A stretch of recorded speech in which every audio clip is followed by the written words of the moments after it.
এই ফলটা যাকে রাত্রে ঘুম না হয় তারা খাইলে ঘুম আইব, শরীরের পক্ষে উপকার হবো, যাকে ডায়াবেটিস আছে তারা খাইলে উপকার, ওইরকম অনেক অনেক উপকার আছে। এই ফলটা অনেকেই ভাবে তিতা লাগে দেখতে, অনেকে খায় না। আমি যেভাবে রান্না করব এইভাবে যদি আপনারা ঘরে রান্না করে খান তাহলে তিতাও না কোনো কিছুই নেই।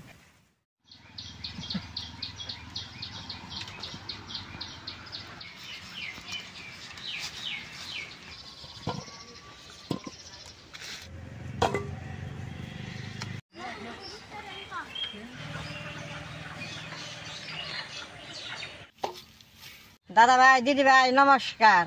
দেখেন গাছ থেকে তাজা তাজা তেলাকুশ তোর তাজা তুইলা নিয়ে আইছি। তেলাকুশের পাতাটা ডুগাটা সবাই খাইতে জানি, তেলাকুশের ফলটা খাইতে জানে না। তাহলে আমরা আগের থেকে তেলাকুশের ফলটা খাই। আজকে আমি কিভাবে রান্না করি আপনারা দেখতে থাকেন।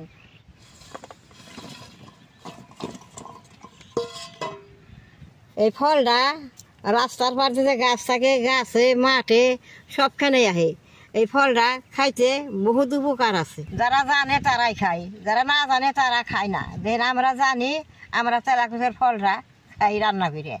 এই ফলটা যাকে রাত্রে ঘুম না হয় তারা খাইলে ঘুম আইব, শরীরের পক্ষে উপকার হবো, যাকে ডায়াবেটিস আছে তারা খাইলে উপকার, ওইরকম অনেক অনেক উপকার আছে।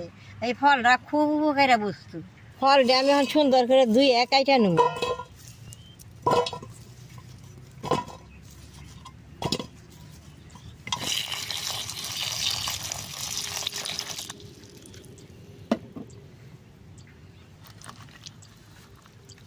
আমি বুটার থেকে ফাড়িয়ে পাতলা পাতলা করে কাইটে নেব, যেভাবে আমরা বাজি করি সেইরকম বাজি করু।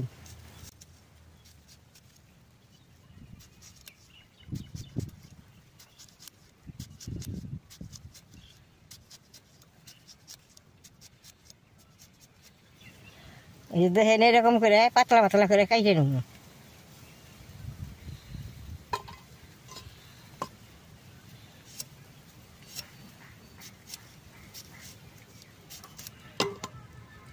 দেখেন তেলাকুশটা যে রং হয়েছে, এটা কাটলে এটার ভিতরে যদি নাল থাকে তাহলে খান যাবে না।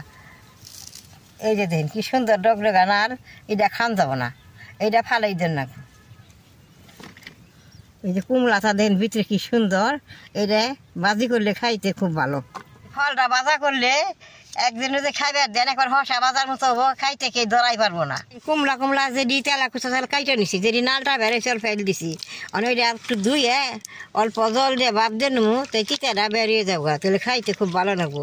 বিচি তো বেশি নাই, এই দুইটা বিচি যা পরে সব জলের মধ্যে থাইকে যাবো। এই দেন কি সুন্দর করে দিছি। কচলে আমি দুইটা দোয়া দিয়ে নিলাম, দুইটা বিচি যা আছে কুমড়াটার মধ্যে তাও বেরিয়ে যায়।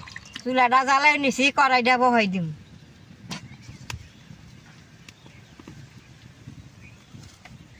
কুমড়া তেলাকুশ তো অল্প জল দিয়ে ভাত দিম।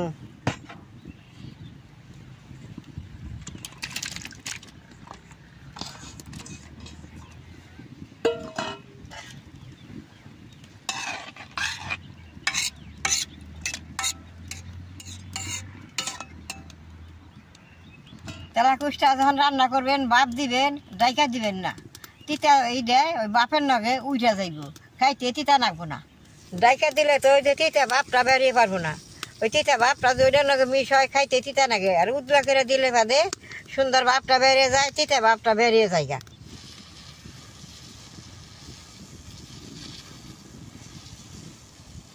দেখেন একবারে কুমড়া তো 2 মিনিটে এই যে ভাপ হয়ে গেছে, আমি নামাই নেব। দেখি কি সুন্দর ভাব হয়েছে।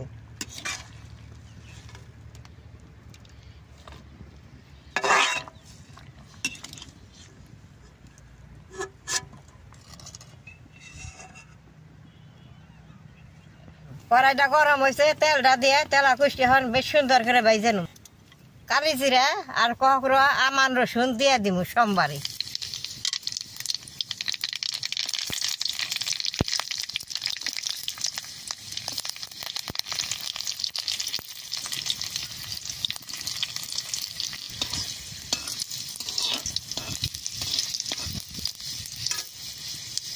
পেঁয়াজ আর কাঁচা মরিচটা এখন দিয়ে দিব।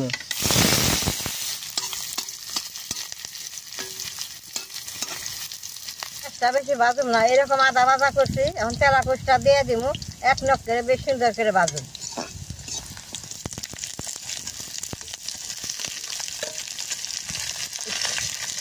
অল্প হলদি আর অল্প লবণ দিয়ে দিব।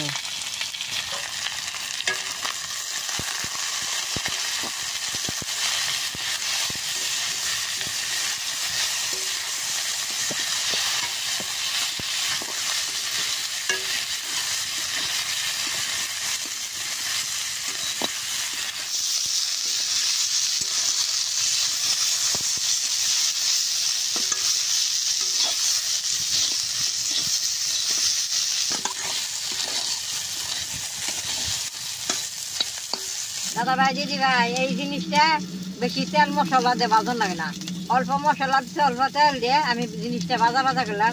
এইটা খাইলে খুব উপকার।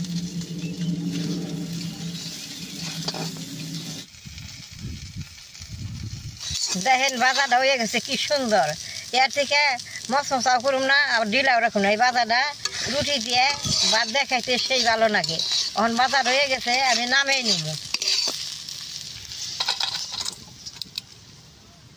দেখেন বাজারটা দেখতে কি সুন্দর দেখা যায়। এই বাজারটা যাগো চুকার আছে, যাগো ঘুম না আহে, যাগো মুখে স্বাদ না থাকে, এরকম করে বাইজা খাইলে সব পেলেই উপকার হয়।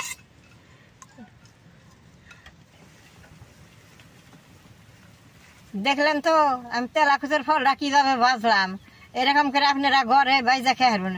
আমি তো মাঠে আইছি, ভাত নিয়ে আহি না, এখন আমি ঘরে নিয়ে ভাত দিয়ে তেলাকুচের ফলটা দিয়ে খামু। এই তেলাকুচের ফলটা আমরা মাঝে মাঝে ঘরে বাইজা খেয়ে আছি। আপনারা একদিনকে বাইজা খেয়ে দেখবেন ঘরে, তারপরে আমারও কইবেন। আর এই তেলাকুচের ভিডিও যে আপনাকে ভালো লাগে দেখে নেট করবেন, শেয়ার করবেন, আমার পাশে থাকবেন, কালাডায় টিভি দিবেন।